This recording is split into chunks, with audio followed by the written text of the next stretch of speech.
Brazil's lower house of Congress approved a constitutional amendment for a war budget to separate coronavirus-related spending from the government's main budget and shield the economy as the country surpassed 10,000 confirmed cases. The war budget, which lower house Speaker Rodrigo Maia estimates could unleash up to 600 billion reais in extraordinary spending, still needs the Senate's approval by 3/5 of the votes in 2 rounds expected to take place next week.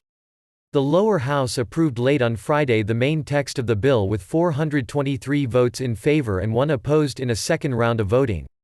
In the first round, the tally was 505 votes in favor and 2 against.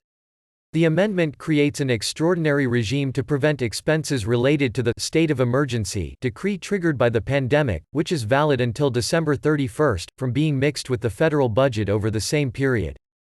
Besides easing fiscal and budgetary constraints to speed up measures tackling the outbreak, the war budget also grants the Brazilian central bank emergency bond buying powers to stabilize financial markets during the crisis.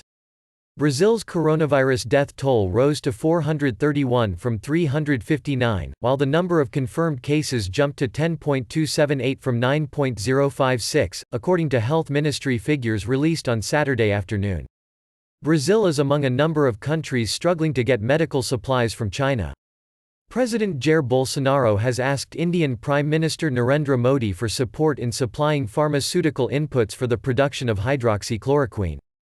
Had a productive telephone conversation with President Jair Bolsonaro about how India and Brazil can join forces against the COVID-19 pandemic, Modi wrote on his Twitter account.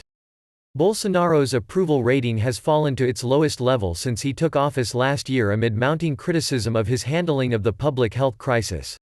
Despite downplaying COVID-19 as a little flu multiple times, Bolsonaro called his supporters for a national day of fasting and prayer on Sunday to free Brazil from this evil epidemic.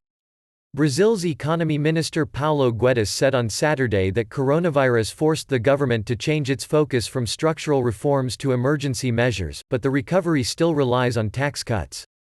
Our way out of this crisis further ahead will be through tax cuts, especially the most dysfunctional ones. Creating jobs must be easy, cheap and stimulating, he told retail industry representatives in a live on Saturday. Guedes recognized some of the measures taken to oxygenate the economy, such as a cut in banks' reserve requirements, are not yet having the desired effect. Banks are conservative and the credit is not reaching those who need it, he said.